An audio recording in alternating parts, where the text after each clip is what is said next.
bem-vindas. Nossa, faz tanto tempo que eu não faço uma live aqui no Instagram. Mas vamos começar aqui sem mais delongas. Primeiro eu vou deixar até um detalhe aqui, ó. Para vocês, a gente vai fazer uma live aula hoje.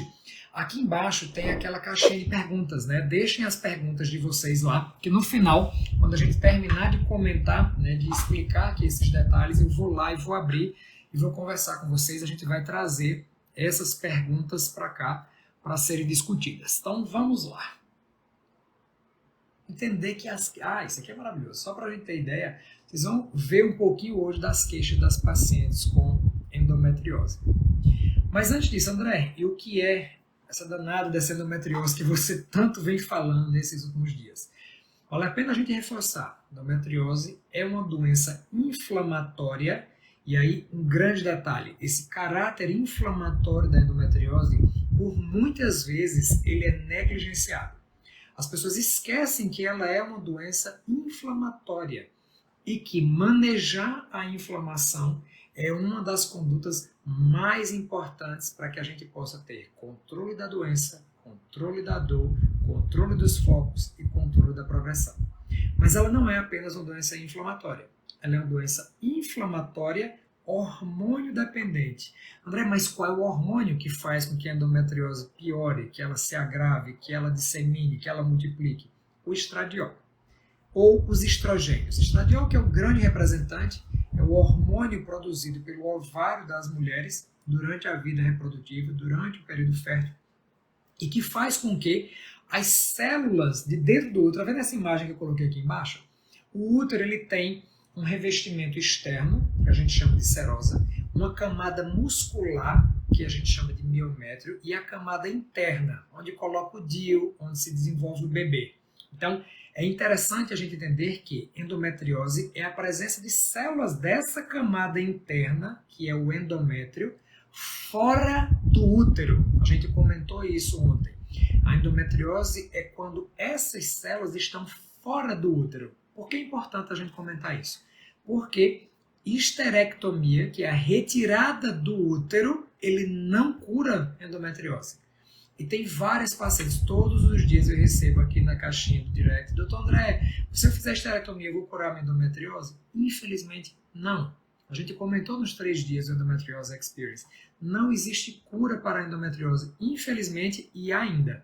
Se Deus quiser, se Deus quiser, em breve os pesquisadores em algum momento vão conseguir identificar como é que a gente cura a endometriose. Então, vamos recapitular. É uma doença inflamatória, estrogênio dependente, que o tecido de dentro do útero saiu por algum motivo e está localizado fora do útero. Qual é a grande importância desse entendimento? A camada interna do útero é a camada que responde às modificações hormonais ao longo do ciclo menstrual. Então, você mulher que está aqui me assistindo vai lembrar que todos os meses existe no momento inicial, e aí talvez você não saiba esse pequeno detalhe, mas eu até fiz um vídeo lá no YouTube bem interessante sobre isso. O ciclo menstrual, na verdade, a menstruação só acontece quando ocorre uma falha da mulher de engravidar naquele mês.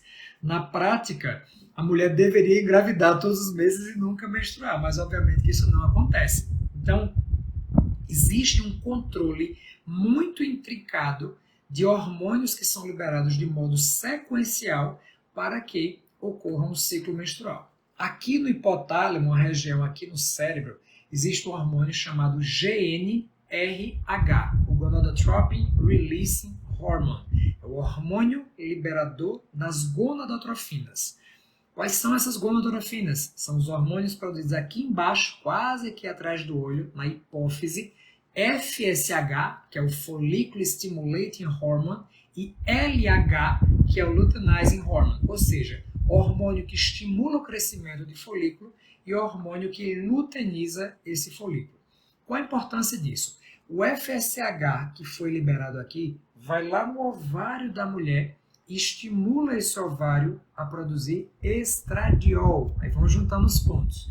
Estradiol é o hormônio que, por sua vez, vai lá dentro dessa camada interna do útero que eu comentei com vocês, e na camada interna do útero, no endométrio, estimula a proliferação do endométrio. Ou seja, cresce o endométrio, espessa. Com que objetivo inicial? Se preparando para receber o embrião, se preparando para receber uma gestação. No meio do ciclo menstrual, ali por volta do 11º, 12º, até o 14º do ciclo menstrual, existe uma nova liberação aqui de cima da hipófise do hormônio LH. O hormônio LH, que é o hormônio luteinizante, ele rompe a parede do folículo para liberar este óvulo. E aí este óvulo é captado pelas fímbrias, aqui embaixo, ó, dá para ver, é captado ali pelas fímbrias, e vai se encontrar com o espermatozoide se houver relação sexual naquele período, e pode sim dar origem a um embrião. E aí um grande detalhe, a progesterona, que é um hormônio que eu não falei até agora, ele só é produzido depois que ocorre o processo de ovulação. Quando ocorre o processo de ovulação, esse folículo ele se rearranja numa estrutura que muitas vezes as mulheres fazem uma ultrassonografia e aparece lá, corpo lúteo. O corpo lúteo é uma estrutura que produz estradiol e progesterona. A progesterona, então, se a mulher tiver engravidado e começar a produzir o beta-HCG, ela vai ser produzida continuamente no início da gestação, até que a placenta assuma essa função e aí leve a gestação adiante, caso aconteça. Não engravidou naquele mês, esses hormônios caem, estradiol e progesterona caem, a menstruação desce porque ocorre uma descamação do endométrio e inicia-se um novo ciclo. Entenderam a fisiologia do ciclo menstrual? Tá, André, mas o que é que isso tem a ver com a endometriose? A camada do útero que responde a essas mudanças hormonais, que responde ao estrogênio e à progesterona, é o endométrio. E endometriose, como vocês estão lendo aqui embaixo a definição, é quando esse tecido endometrial está fora do útero.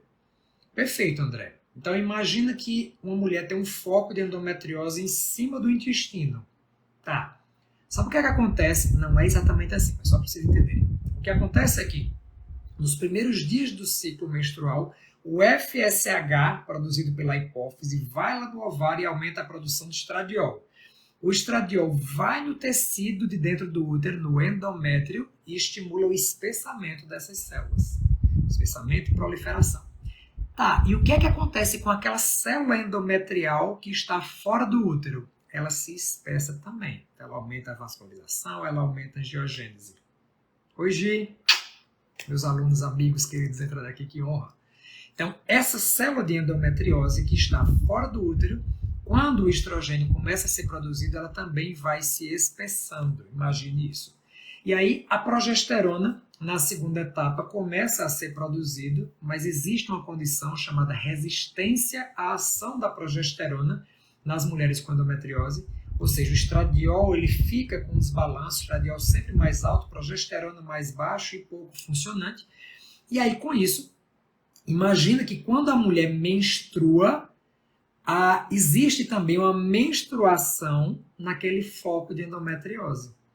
E aí, na hora que existe liberação de sangue na cavidade, naquele período menstrual, ocorre também a liberação de uma série, a gente comentou, de citocinas inflamatórias, liberação de prostaglandinas, de fatores de necrose tumoral, de interleucinas, que estimulam uma resposta inflamatória pélvica, gerando um dos principais sintomas referidos pelas pacientes, que é a cólica menstrual, que na grande maioria das vezes é incapacitante, que faz com que aquela adolescente deixe de ir para a escola, que faz com que a mulher deixe de conseguir ir para o seu trabalho e realizar suas funções.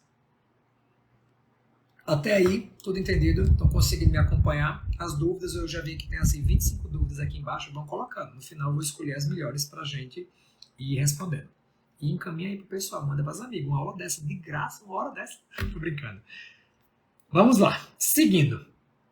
Só para vocês terem uma ideia, estima-se que aqui no Brasil, mais de 8 milhões de mulheres são acometidas por endometriose.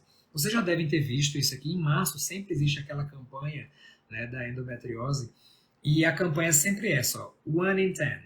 1 em cada 10. Ana, minha amiga, que bom você está por aqui. Ana, por favor, viu, me dê a honra de estar comigo no Método AV.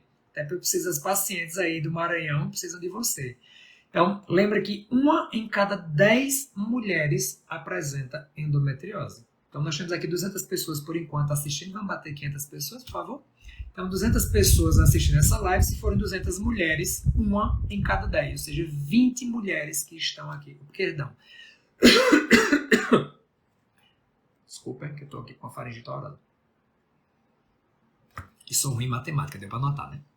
1 em cada 10 mulheres apresentam endometriose. Então, isso é extremamente importante porque a prevalência é muito grande. E aí um grande detalhe, essa, Bruna Capelato, dizendo aqui, sou uma delas, infelizmente sim. E aí, 1 em cada 10 mulheres tendo endometriose, essas mulheres estão o tempo inteiro em busca de soluções para melhorar, especialmente os sinais e sintomas que incapacitam. E aí, vale a pena a gente relembrar o que a gente mostrou ontem. Ontem nós estamos na terça-feira lá na Endometriose Experience, que é esse iceberg da endometriose. O iceberg da endometriose, vocês sabem que como todo iceberg, aqui em cima, né, na ponta do iceberg, que está acima da superfície, são os sinais e sintomas facilmente identificados. Então, a dor pélvica crônica, essas cólicas importantes, dismenorreia, que é a cólica no período menstrual, dispareunia, que é dor durante a relação sexual, e infertilidade, que é a dificuldade de conseguir engravidar depois de 1 ano de tentativas, todos esses sinais e sintomas, eles são facilmente identificáveis. Quando um paciente chega para o ginecologista, para o nutrólogo, para o médico da família, para o pessoal da medicina funcional, da ortomolecular, para o nutricionista, enfim, para qualquer profissional da saúde que essa paciente esteja se consultando, ela vai chegar e se ela disser, olha, eu tenho cólica no período menstrual, eu sinto dor na hora da relação sexual, eu estou tentando engravidar há algum tempo e não estou conseguindo, vai ligar um gatilho aqui em cima no colega e ele vai dizer, com certeza essa paciente deve ter endometriose, vamos investigar. O problema é que existe uma série de outros sinais e sintomas que são atípicos, que não são convencionais, mas que são frequentes nas mulheres. E é exatamente essa base do iceberg. Essa base do iceberg que está aqui embaixo da água, como mulheres com depressão, mulheres com a sensação de fadiga, de cansaço crônico, mulheres que não rendem no trabalho, mulheres que estão com os relacionamentos ali no limbo, porque elas sentem dor para ter relação sexual. E aí até mostrei na aula de ontem de dor, essa aula foi lindíssima, do Fear Avoidance Cycle. Quando a paciente tem medo de sentir dor na relação sexual, ela termina evitando ter a relação sexual. E aí isso às vezes era um problema no relacionamento, porque o esposo acha que ela não está mais amando ele, que o relacionamento já está desgastado, e não é isso, é o ciclo do medo. Isso gera inseguranças na mulher, faz com que a mulher tenha medo, ela se sinta incapaz, ela se sinta ruim. Então é muito importante que no tratamento, você profissional de saúde que está aqui, no tratamento da mulher com endometriose, o parceiro ou a parceira, se for uma relação homoafetiva, que o parceiro esteja fazendo parte da consulta, para que ele possa entender, ou ela possa entender, o que é que se passa com o seu parceiro ou com a sua parceira. Isso é extremamente importante, porque esses sinais e sintomas aqui abaixo do iceberg também limitam muito, também deixam a mulher fragilizada. Então, precisamos estar com um olhar muito atento. E, até acabei de ler nos comentários, existe sim, uma grande parte das pacientes também podem ser completamente assintomáticas. Imagina que complicado, né? Mas veja quais são as principais queixas que as pacientes referem. Isso aqui, quando a gente estava fazendo o evento do Endometriose Experience, eu deixei algumas caixinhas perguntando e fiz alguns posts para perguntar qual era o grau de satisfação, o que as pacientes estão achando em relação ao tratamento. E aí, essa paciente colocou o seguinte: é muito ruim você procurar ajuda e orientação e não achar. Viver do que consegue pesquisar na internet que tenha um mínimo de coerência. É uma vida de frustrações. Me trataram desde os 12 anos com o síndrome dos ovários policísticos. Somente depois de casada e com as dores piorando e pesquisando, vendo que eu não tinha características de SOP, que solicitei a médica um exame específico que descobri a endometriose já no estágio bem avançado. Até que achei uma que me pediu todos os exames e me encaminhou para uma cirurgia. Excelente cirurgião, por sinal. Fiz a cirurgia aos 34 anos e depois da cirurgia, o que fazer? Pergunta comum demais. mais das pacientes. Tá, opera aí, e aí? Lembra que a endometriose é uma doença inflamatória e hormonal. Não existe cirurgia para operar hormônio nem operar inflamação. A cirurgia ela tem um papel fundamental, em alguns casos da endometriose, para tratar as complicações de uma doença que não foi adequadamente manejada clinicamente. Então, existe sim papel lá no curso do Método AV.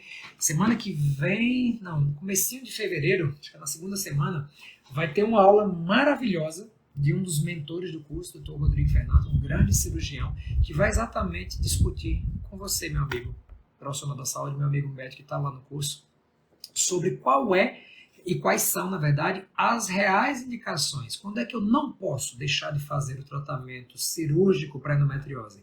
E isso que a paciente colocou. E o que fazer depois da cirurgia? A paciente continua. Meu sonho de ser mãe frustrado, sem conseguir orientação, sem conseguir ajuda. Hoje tenho 41 anos e vejo meu sonho de maternidade com o prazo vencendo e sem esperanças de se realizar. Que os profissionais aproveitem essa oportunidade. Precisamos muito de profissionais que nos orientem da maneira correta. Eu vivo dizendo aos meus colegas, aos meus alunos, isso é um grito das pacientes. Isso é um reflexo das 9 milhões, quase 9 milhões, entre 8 e 9 milhões de mulheres no Brasil que estão aí soltas, sem conseguir profissionais que entendam as minúcias do tratamento da endometriose, que entendam que o estresse oxidativo tem um papel importantíssimo no tratamento da endometriose, no manejo da endometriose, que entender as múltiplas causas de dor pélvica crônica, as sinalizações hormonais, a importância de um bloqueio hormonal feito dentro do planejamento da paciente, dentro do que faz sentido para ela, a importância da alimentação. A gente comentou e vai ter uma aula específica só de Low FODMAP, que eu que vou ministrar, e ainda 2 outros colegas nutricionistas que vão falar sobre a importância da alimentação, da interação do que você come com a sua microbiota intestinal. A gente comentou na terça-feira, mas trago aqui para vocês também, relembrando essa explicação, que existe um conjunto de bactérias que modulam a expressão genética do intestino, que a gente chama esse conjunto de estroboloma. Estrobolomas são um conjunto de bactérias que têm a capacidade de apresentar e expressar uma enzima chamada beta-glucuronidase, que desconjuga os hormônios. Então vamos lá. André me explica um pouquinho melhor sobre isso. Vou até tirar a tela para eu explicar melhor para vocês, se vocês prestarem atenção em mim.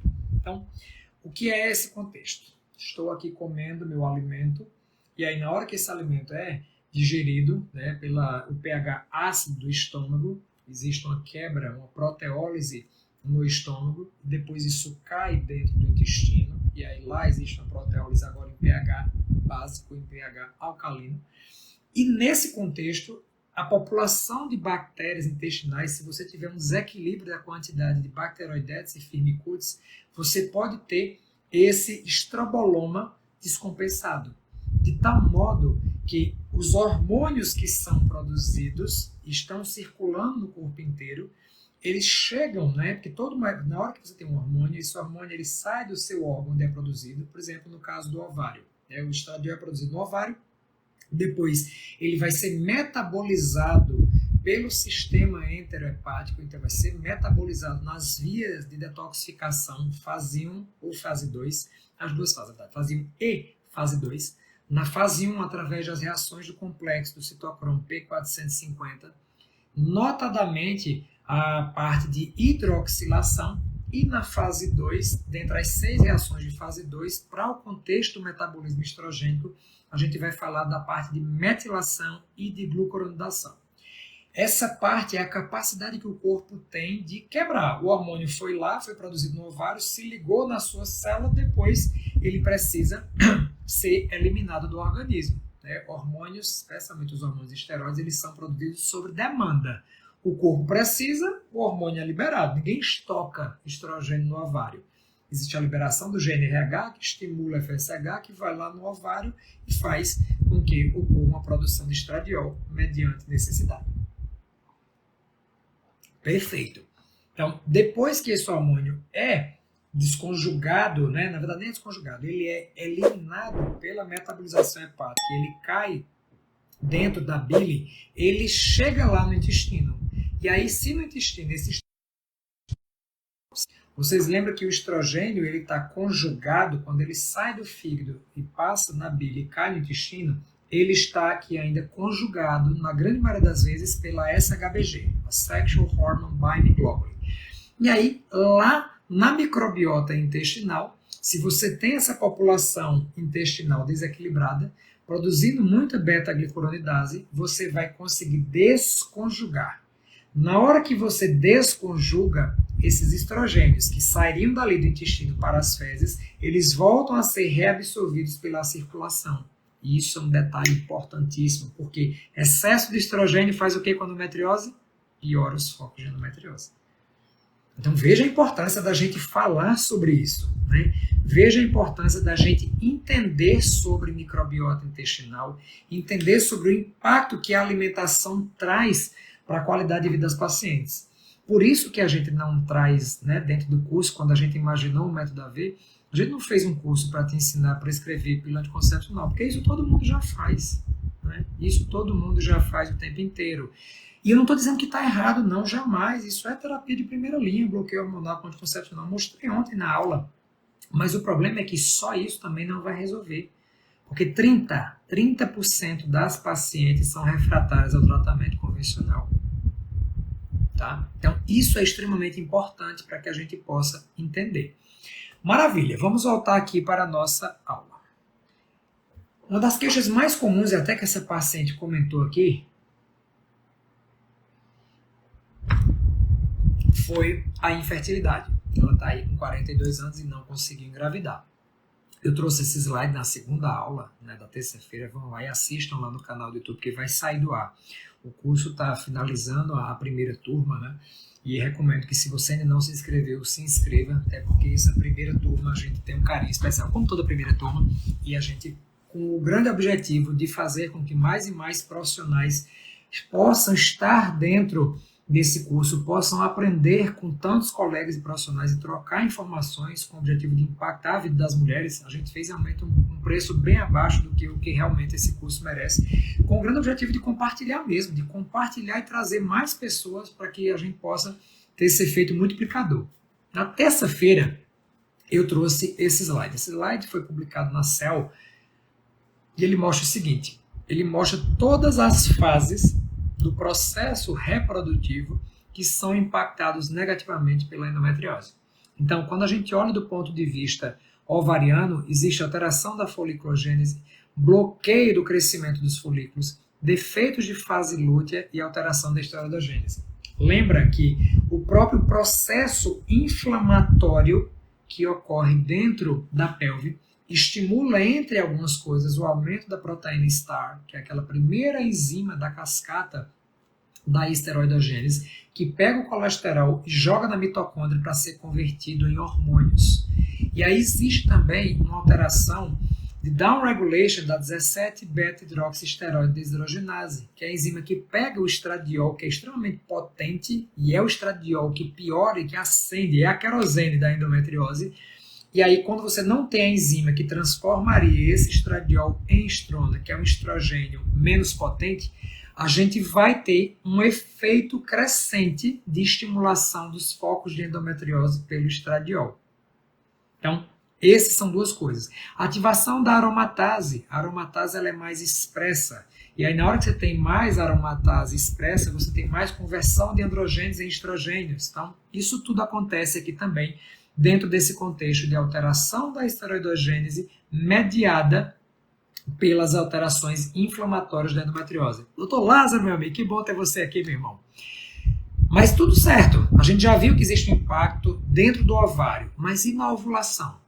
A própria endometriose por si só e pelo esse efeito do estresse oxidativo aumentado, ele diminui a quantidade de folículos viáveis e ainda altera a qualidade do folículo. Então, existe uma chance desse folículo não ter uma qualidade muito boa e, consequentemente, isso resultar em uma gestação que, às vezes, pode ser mais complicada. Existe uma série de complicações que estão associadas com as mulheres que têm endometriose e engravidam descompensadas. Tá? Então, aqui, cadê, minha gente, que eu bati em alguma coisa que apareceu um cara de coisa na frente? Tá. Então, olha só. E aí, na fertilização? O encontro do espermatozoide com o óvulo também é alterado. Existe um detalhe muito importante. Quando a pelve está inflamada, né, existe sim essa inflamação que está na pelve o tempo inteiro, você tem uma alteração do movimento ciliar da tuba uterina. Então, quando você tem uma alteração no movimento ciliar, você também diminui a capacidade que esse espermatozoide tem de chegar lá e conseguir fazer a sua função. Então, isso é um detalhe muito interessante que a gente tem também. Deixa eu trazer para cá. Pronto. Aqui, na pré-implantação também, existe dificuldades de implantação, porque esse embrião tem baixa qualidade. E um detalhe importante que a gente já comentou também, a receptividade desse endométrio, que é resistente à progesterona, lembra que eu comentei? A progesterona é o hormônio que, quando produzido naturalmente, até o próprio nome, ó, progesterona, vem do grego progestare, a favor da gestação. Quando você tem uma resistência à ação da progesterona, que é mediada por conta da inflamação, você tem um endométrio natural dentro do útero que não é receptivo.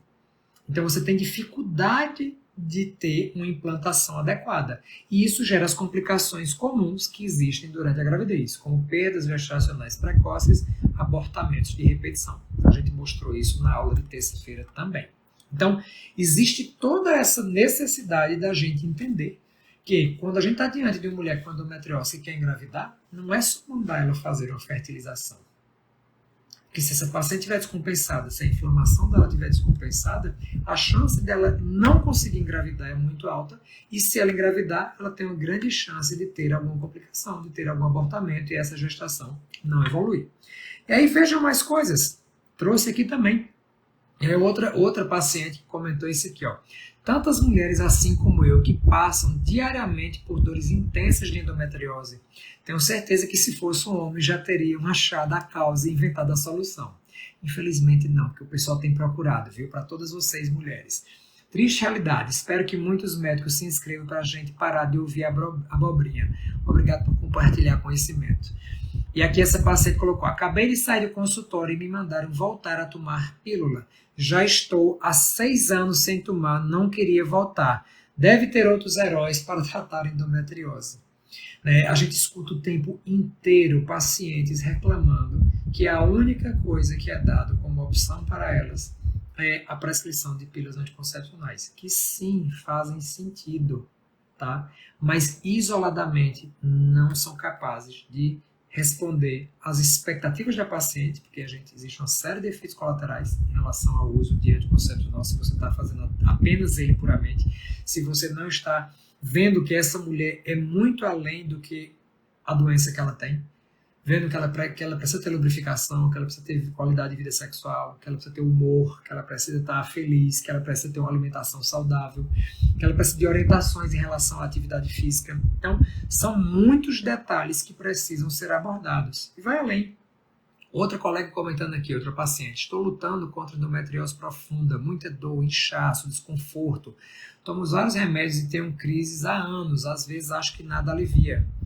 A outra colocou aqui: eu mesmo me diagnostiquei. Olha que absurdo, né? A paciente não conseguiu ser diagnosticada, ela que se diagnosticou.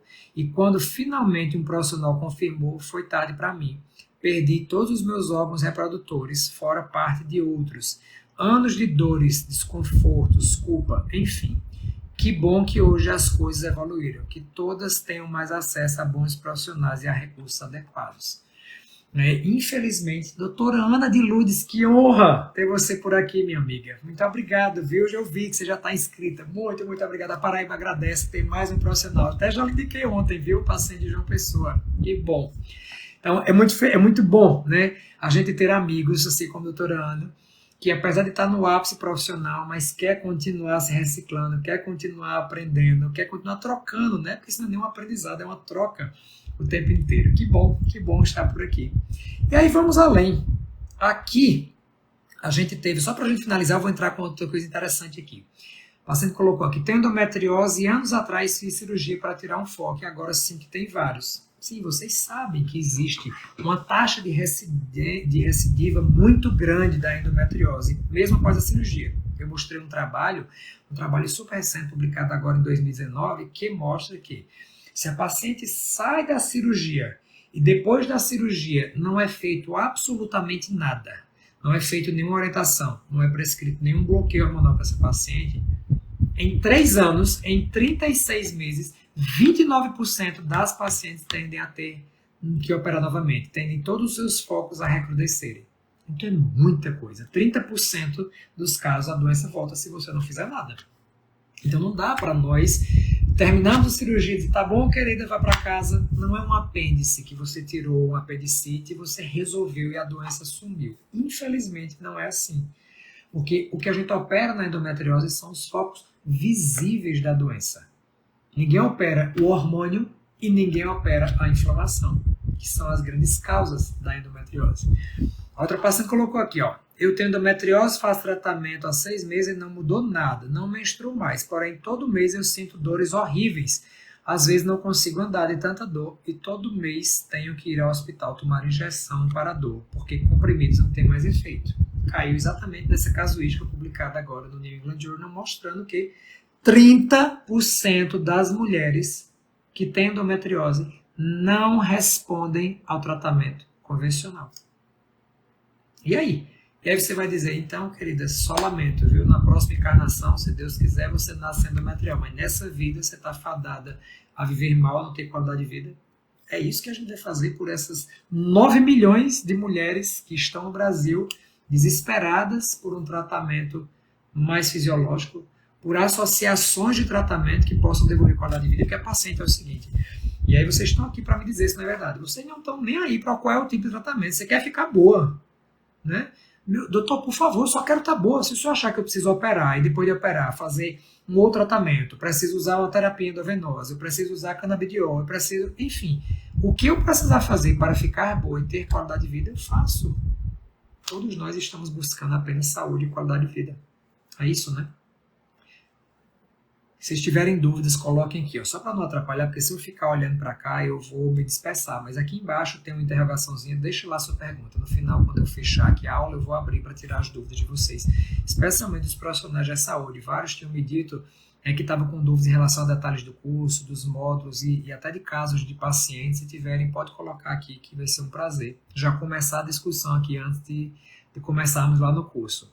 Um detalhe importante também, viu, meus amigos que já estão inscritos no curso? O primeiro e o segundo módulo já estão liberados. Até a doutora Ana colocou aqui, ó, essa semana vou maratonar no final de semana. Módulo 1 e módulo 2 liberado. Esse final de semana eu estou gravando mais algumas aulas para vocês também. E aí semana que vem já está liberado módulos 3 e 4. Na seguinte, a gente já libera outros módulos e já começam as mentorias ao vivo. Então, por favor, não esqueçam de colocar na agenda de vocês. Lá no site do curso, dentro do Hotmart, já existe a programação das mentorias ao vivo com tirada de dúvidas com os professores convidados. Pelo amor de Deus, não percam. Deixa eu trazer para cá.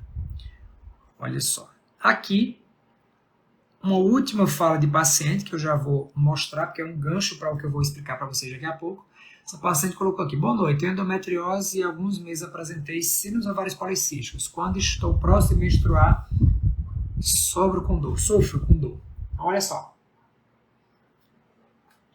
A gente sabe que até no final do ano passado, um trabalho científico mostrou assim, ó, SOP e endometriose, doenças diametralmente opostas, em alguns pontos, em outros não. A SOP, sim, é uma doença que é caracterizada pelo excesso de hormônios androgênicos. A endometriose geralmente tem baixo hormônio androgênico. Nas pacientes que têm SOP, existe um relativo aumento de estrogênio, mas nada comparado ao excesso, né, de estrogênio que tem nas mulheres com endometriose. Mas existem vários pontos de convergência, como a desbiose intestinal, como o papel do estroboloma, gerando hiperestrogenismo, a resistência à progesterona. A mulher com SOP não ovula e não produz progesterona. A mulher com endometriose, apesar de produzir progesterona, mas essa progesterona não consegue ter sua função, porque existe resistência à ação da progesterona por alterações de receptores. Então, tem vários detalhes. Sérgio vai dar uma aula belíssima, né, em uma das mentorias, agora de fevereiro também, lá do Método AV, de SOP e endometriose. Como é que a gente aborda? Porque muita gente diz assim, André, às vezes um dos melhores tratamentos para endometriose pode aumentar o hiperandrogenismo e piorar a SOP. Por isso que a gente tem que identificar o que é mais interessante, o que é prioritário naquele momento. Então vai ser muito, mas muito bacana essa aula que Sérgio preparou para vocês também.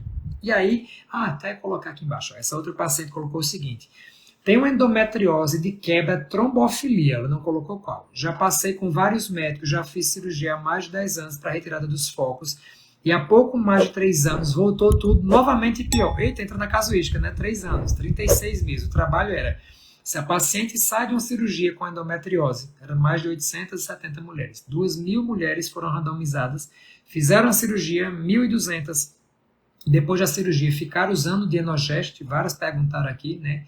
Dienogest é uma progestina sintética que tem uma ação interessante para bloqueio hormonal, isoladamente não, mas dentro de um contexto sim, faz muito sentido. E um outro grupo que foi randomizado, 870 mulheres, que não fizeram bloqueio hormonal no pós-operatório. Nessas pacientes que não fizeram bloqueio hormonal, depois de 36 meses, até coincidindo aqui com essa paciente, 3 anos depois, 30, na verdade no trabalho era 29% das mulheres voltaram a ter focos de endometriose. Isso às vezes acontece até antes de 3 anos. E aí, continuando aqui, aqui ó, já fiz a cirurgia há mais de 10 anos para retirar dos focos e há pouco mais de 3 anos voltou tudo novamente e pior. Existe sim essa referência de que quando volta, ela volta pior. Às vezes porque piorou o hábito, piorou a inflamação, piorou o estresse oxidativo, que são os gatilhos para a doença agravar. E todos os médicos que passam, eles falam que não tem outro tratamento que não seja hormonal. E eu não posso fazer devido à trombofilia. E aí já vou trazer no próximo slide uma coisa interessante sobre isso. Queria muito retirar o útero. Lembra que a retirada do útero não resolve, não cura a endometriose, porque o foco de endometriose está fora do útero. Pois não pretendo mais ter filho, porque já estou 40 anos, mas eles não querem fazer a cirurgia e também não me dão outra solução. Eu não aguento mais. E aí, a gente não pode, né? É aquele caso. E aí, você vai ficar só achando ruim e tá tudo certo, né? Infelizmente, não tenho mais nada para fazer, ficar igual a Jaqueline de Picasso, de braços cruzados. E aí eu trouxe para vocês aqui, no caso dessa paciente, ela falou que tem trombofilia. Eu não sei qual é a trombofilia, se é uma trombofilia hereditária, se é uma trombofilia adquirida, se é uma mutação da metileno tetraidrofolato redutase em homozigose, em heterozigose, se ela tem síndrome do anticorpo antifosfolípido, enfim. Mas de modo geral ela colocou assim, ó, pelo fato de eu ter trombofilia, eu não posso usar o bloqueio hormonal. Vamos ver, não sei, não posso dizer se no caso dela ela tem contraindicação. Mas entenda, aqui é uma tabela que mostra do lado esquerdo o método contraceptivo. Em cima, deixa eu só tirar aqui os comentários rapidinho, desativar esse negócio de ser aqui. Colocar aqui só para a gente poder enxergar. Então, lá no começo, ali do lado esquerdo, tem o método contraceptivo. Anticoncepcionais combinados, que são a associação de estrogênio e de progestágeno. E aí você pode ter isso na forma de pílulas orais, em adesivos, os PETs cutâneos ou em anéis vaginais. O risco de tromboembolismo venoso sem a paciente utilizar anticoagulante. Geralmente as mulheres que têm trombofilia, dependendo da trombofilia, estão utilizando um anticoagulante. Nesse caso, se a gente optar por fazer um uso de um anticoncepcional combinado, que tem os dois hormônios sintéticos, estrogênio sintético, ou às vezes até um isomolecular, né, 17-beta-estradiol, com progestágeno, se for através de pílula, isso aumenta o risco de tromboembolismo. Se for através de adesivos, isso também aumenta o risco. Se for através de anéis vaginais, também aumenta. Então, a paciente está certa se ela estiver dizendo que não pode utilizar pílulas combinadas para bloqueio hormonal. Mas mesmo se essa paciente, aqui embaixo, ó, o risco de tromboembolismo, se a paciente tiver em uso de anticoagulante, ele não aumenta com o uso das pílulas, nem com a via oral, nem com os adesivos, nem com os PETs.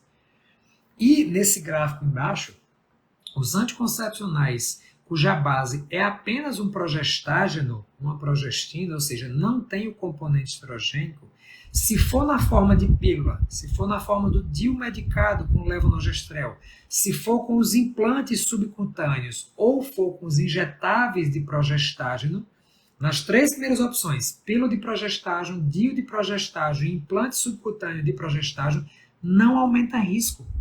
Então, mesmo a paciente tendo tromboembolismo, não aumenta o risco se ela estiver utilizando para bloqueio hormonal da endometriose dela uma pílula contendo apenas progestágeno. Claro que você, meu amigo médico que está aqui assistindo, quando a paciente chegar, tenha um bom hematologista que está acompanhando a trombofilia e peça liberação. Solicito, por gentileza, a avaliação do colega quanto à liberação para o uso de progestágeno, visando bloqueio hormonal para o tratamento da endometriose da paciente tal. E faz uma solicitação. É muito bom ter colegas que entendam para que a gente possa compartilhar a responsabilidade, dividir conhecimento, trocar experiências, é sempre muito importante. Às vezes não é sua área de expertise, está lidando com mulheres com trombofilia. Então, vai lá, conversa com o seu colega hematologista. O nosso objetivo é fazer o melhor pela paciente, né? Por isso que a gente ama estar dentro desses grupos de estudo, né, que a gente tem dentro dos cursos, exatamente por isso, porque é um ambiente de troca surreal. E vamos para cá. Pra gente, já vou liberar os comentários de novo, vocês. Aqui, deixa eu liberar aqui antes. Aqui nós temos as localizações mais comuns dos focos de endometriose. Então, essa imagem que eu apresento aqui para vocês, imagina que a mulher está nessa posição, aqui em cima está a cabeça, aqui embaixo está os pés. Essa visão é uma visão daqui. Então, ela está olhando por trás do útero. Então, essa foto que vocês estão vendo é a parte posterior do útero. Em cima, onde tem esse pontinho preto, seria a bexiga. Aí vocês veem as tubas aí em vermelhinho, essas serpentes saindo, né, do útero. Na frente, os ligamentos redondos e ali os ovários. E lá embaixo, aqui embaixo, deixa eu só tirar de novo aqui. Aqui embaixo nós temos essa parte branca compridinha aqui, que são os ligamentos uterossacros, e embaixo o intestino na porção do sigmoide. Então, lembra que endometriose é a presença de tecido endometrial fora do útero. Então, ela pode estar na bexiga, como está lá em cima, pode estar ali nas tubas uterinas, ela pode estar dentro da serosa do útero posteriormente, pode estar espessando os ligamentos uterossacros, pode estar ali em fundo de saco posterior, pode estar no intestino. Então, essas são as localizações mais comuns. Imagina que um foco dessa doença, ela responde às mesmas alterações do ciclo menstrual. Então, o estradiol que está aumentado na mulher, ele age ali, espessando, aumentando, multiplicando os focos de endometriose. E por isso que tem pacientes que sentem dores pélvicas incapacitantes, tem uma dor na pelve inteira, porque imagina, todos esses focos ali estimulam um processo de inflamação, desregula um ambiente da sua parte imunológica, né? Existe uma desregulação imunológica, especialmente porque a interleucina 6, que é uma grande interleucina pró-inflamatória, que acontece, que é muito expressa dentro desse contexto de endometriose, ela bloqueia a ação das natural killers, que seriam as nossas células de defesa natural, para que quando uma célula ali do útero desgarrasse dentro do útero e caísse aqui no intestino, as natural killers viriam e conseguiriam, através de uma resposta imunológica, matar aquela célula. Mas a inflamação também piora o maquinário apoptótico, faz com que a morte celular programada, a apoptose, ela não ocorra de forma efetiva. E aí você tem um processo evolutivo de migração e de disseminação da doença. Então, esse é um outro detalhe muito importante que a gente vem comentar. Vou pegar aqui algumas perguntas. Olha só. Opa! Você pode receber perguntas quando o indicador não foi possível mostrar. Eu não entendi isso aqui.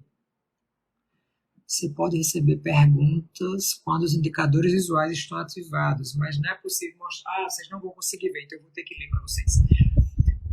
Pergunta de Tamires. Doutor, ultrassom com preparo intestinal feito por um profissional habilitado, caso não sejam encontrados focos de endometriose, pode-se excluir endometriose? Infelizmente não, né? Mas o valor preditivo positivo, ou seja, a chance que uma ultrassonografia pélvica transvaginal com preparo, realizado por um profissional habilitado, que é treinado para esse estudo, você acerta isso, né? Esse resultado ele se correlaciona quando você faz a cirurgia da paciente e olha os focos sob visualização direta com uma correspondência de mais de 99%. Ou seja, o valor preditivo positivo que um ultrassom com preparo realizado por um profissional habilitado tem em acertar é 99%. Então, sim, praticamente você exclui, mas você não pode garantir. Por quê? Por exemplo, a ultrassonografia ele vai ver os focos pélvicos. Se você tiver um foco no diafragma, a ultrassonografia não vai conseguir ver pela via pélvica. Tá? Deixa eu pegar outra pergunta aqui. Cadê? Quanto detalhes? A Patrícia perguntou a mesma coisa. Tem algum tipo de exame específico para identificar endometriose? Sim. Ultrassonografia pélvica e ressonância nuclear magnética da pelve, ambas com preparo intestinal e por profissionais da radiologia que são habilitados.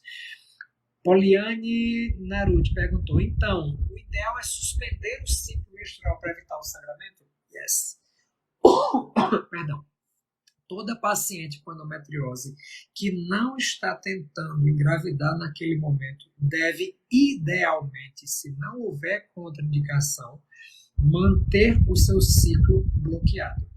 A endometriose é uma doença inflamatória hormônio dependente. Então, a gente precisa ter bloqueio hormonal e bloqueio inflamatório ocorrendo concomitantemente, senão a doença vai progredir. Fabiana Carvalho, trato com homeopatia, acupuntura e alimentação. É suficiente? Não. É complementar. Isso que você está fazendo é excepcional. Mostrei nesses dias evidência científica mostrando que a acupuntura melhora, que yoga melhora, que a alimentação melhora. Então, isso tudo tem um papel complementar importantíssimo, mas isoladamente não vai tratar a sua endometriose. Bem importante. O pessoal perguntou sobre a gestrinona. A gestrinona pela Anvisa não está podendo ser feita publicidade. Então, a gente só vai falar sobre a gestrinona lá dentro do curso para os profissionais da saúde que estiverem inscritos. Vai estar linda essa aula. Maravilhosa. Deixa eu ver aqui mais. Várias perguntas aqui de gestrinona só para os profissionais da saúde lá dentro do curso fechado. Tá, cadê? Fui diagnosticada com... Aqui, ó. Pergunta interessante aqui. Poliolive, doutor, fui diagnosticada aos 23 anos e hoje aos 34 tomo gestinol e não fico menstruado, ou seja, uso gestinol contínuo, é uma progestina de uso contínuo. Posso engravidar? Veja só, se a pergunta é posso engravidar usando pílula, a resposta é não, porque a pílula vai bloquear a sua chance de engravidar, tornando o endométrio não receptivo e bloqueando, né, o crescimento de estradiol que faz o recrutamento folicular. Agora, posso parar e liberar para engravidar? Idealmente, a gente deve manejar a paciente, equilibrar a paciente, adequar o estresse oxidativo, ajustar, né, a anti-inflamação dessa paciente, para você melhorar o prognóstico dela, melhorar o hormônio antimulleriano, para que os desfechos reprodutivos eles realmente possam ser mais favoráveis. Cadê?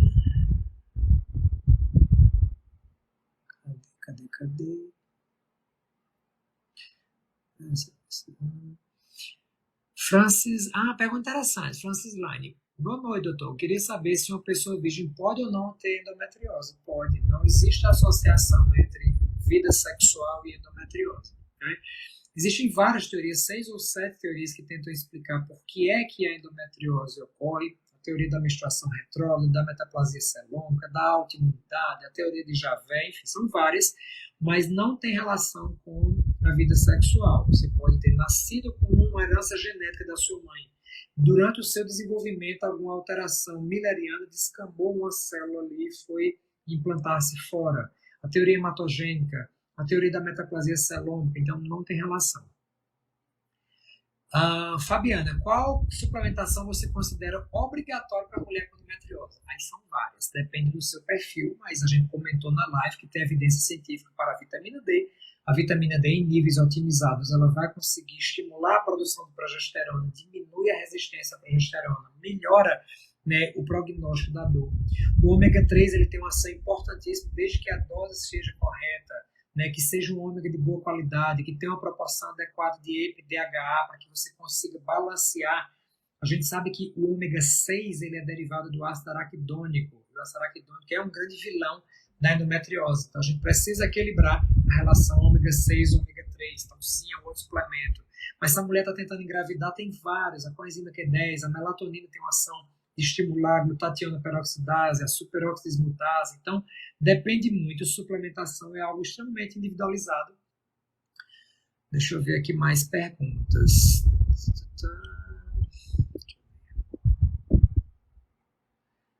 Cadê?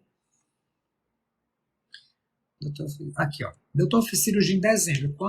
Quando posso tentar parar o anticoncepcional para engravidar? O ideal é que você, Valéria, esteja em acompanhamento com o seu ginecologista ou com o médico, que não precisa ser só um gineco, né, para acompanhar mulheres com endometriose. O médico que te acompanhar, identificar que você está num cenário otimizado. Por exemplo, a gente deve levar em consideração várias coisas com relação à fertilidade. Deve avaliar seu nível de hormônio antimileriano, para saber se você tem uma reserva boa que você pode esperar. Deve avaliar qual é o objetivo, né? Em quanto tempo você quer engravidar? A sua programação em 3 meses, em 6 meses? Como é que está seu nível de vitamina B12? A gente falou muito que a hiperhomocisteinemia, né, que geralmente está ligado também à deficiência de B6, B9, B12, pode ser um outro fator de risco para abortamento e repetição. Como é que está seu nível de vitamina D? Qual o nível do seu TSH? A gente sabe que TSH acima de 2,5 aumenta a chance de abortamento. Então, tem que olhar um pouquinho para a tireoide da paciente, da mulher que quer engravidar, que tem ou não Hashimoto, mas que tem endometriose. Então, assim, realmente é uma avaliação bem mais ampla que só um profissional da saúde, através de uma consulta médica, vai conseguir fazer com você. Deixa eu olhar aqui mais uma perguntinha para a gente encerrar.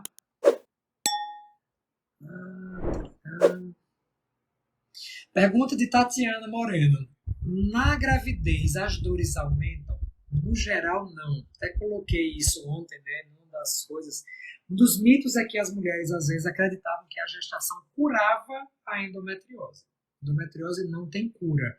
Mas uma coisa muito interessante que acontece é que, dentro deste contexto, a endometriose, ou a gestação, os níveis de progesterona aumentam, às vezes, de 100 a 200 vezes. E aí você consegue, durante a gestação, vencer essa resistência à progesterona e ter uma relação extraprogestativa a favor da progesterona, que faz com que os focos de endometriose fiquem quiescentes. Ele fica paradinho. Então, no geral, a paciente sente que está bem melhor. Ela geralmente para de sentir os desconfortos e aí tem essa falsa percepção de que está curada. Aí um outro detalhe é, quando essa paciente continua, depois que o bebê nasce, ela continua amamentando, existe durante o processo de lactação, sob livre demanda, um bloqueio do eixo hormonal. Se tem bloqueio hormonal, os níveis de estrogênio também ficam baixos e não estimulam os focos. Porém, um detalhe, então logo a paciente decida, né, por parar de amamentar, ela precisa avaliar um outro método de bloqueio hormonal, de controle da inflamação e de todo o contexto novamente. Pessoal, muitíssimo obrigado. Foi um prazer estar com vocês. Eu vou deixar essa live aqui disponível. A vocês, pacientes que estiveram aqui hoje, a vocês, meus amigos médicos, meus amigos nutricionistas, ao pessoal da fisioterapia que entrou aqui, meu muito, mas muito obrigado a todos e a cada um de vocês. Está disponível lá também no meu canal, se você não me acompanha lá no YouTube, canal do Dr. André Vinícius. Tem vários outros vídeos sobre endometriose, sobre alimentação com endometriose.